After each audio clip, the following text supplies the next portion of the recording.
শুধু জামাত ইসলাম না, আমি মনে করি ইসলামটাকে ব্যবহার করে যারাই রাজনীতি করে সবাই হচ্ছে ইসলামের বিরুদ্ধের একটা পক্ষ।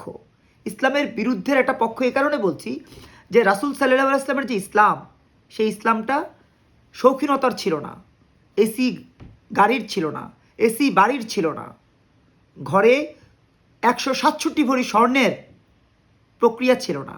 আজকে জামাতের নেতাদের ঘরে শত শত ভরি স্বর্ণ পাবেন আপনি। আপনি চরমনাই পীরের ছোট ভাই শায়েখে চরমনাই, তার স্ত্রীর 167 ভরি স্বর্ণ আছে, এটা তারা হলফনামায় লিখেছে।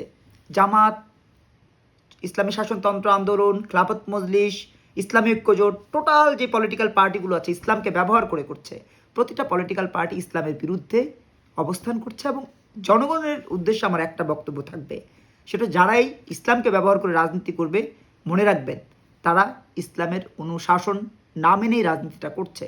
ইসলামের অনুশাসন কখনোই এই তথাকথিত গণতান্ত্রিক রাজনীতির পক্ষে না।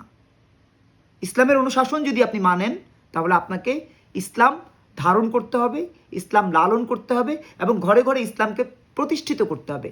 তারপর ইসলামী রাষ্ট্র ব্যবস্থা কায়েম হবে। কিন্তু চরমনাই পীর কি ইসলামী রাষ্ট্র বলতে খেলাফতি চিন্তা করছে?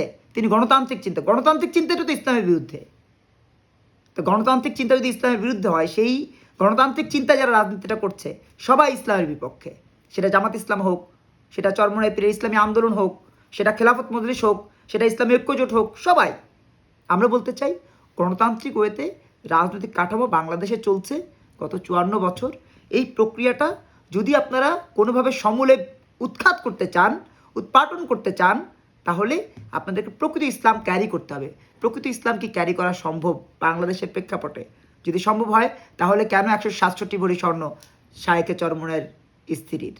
কেন আপনার জামাতের আমিরের বুলেট প্রুফ গাড়ির দাম 3.5 কোটি টাকা? কি কারণে নায়েবে আমিরের গাড়ির দাম 1.5 কোটি টাকা? কি কারণে শফিকুল ইসলাম মাসুদের গাড়ির দাম 95 লাখ টাকা? কি কারণে? কারণ একটাই, কারণ ইসলামকে ব্যবহার করে তারা মূলত আপনাকে আমাকে বোকা বানিয়ে ক্ষমতার মসনদে বসতে চায়, ক্ষমতাকে আরামায়েশের একটা প্রক্রিয়া হিসেবে নিতে চায়। আক্ষরিক অর্থে তারা ইসলামকে ক্যারি করে না, ইসলামের অনুশাসন মানে না, ইসলামের ন্যূনতম ধ্যান ধারণা তারা রাখে না। তারা আবু জাহেলের অনুসারী এবং আবু জাহেলের সেই চিন্তাকে, স্বৈরতন্ত্রকে, ফ্যাসিজমকে আজকে 1400 বছর পরে এসে ইসলামের নামে প্রতিষ্ঠিত করতে বদ্ধপরিকর হয়ে কাজ করছে।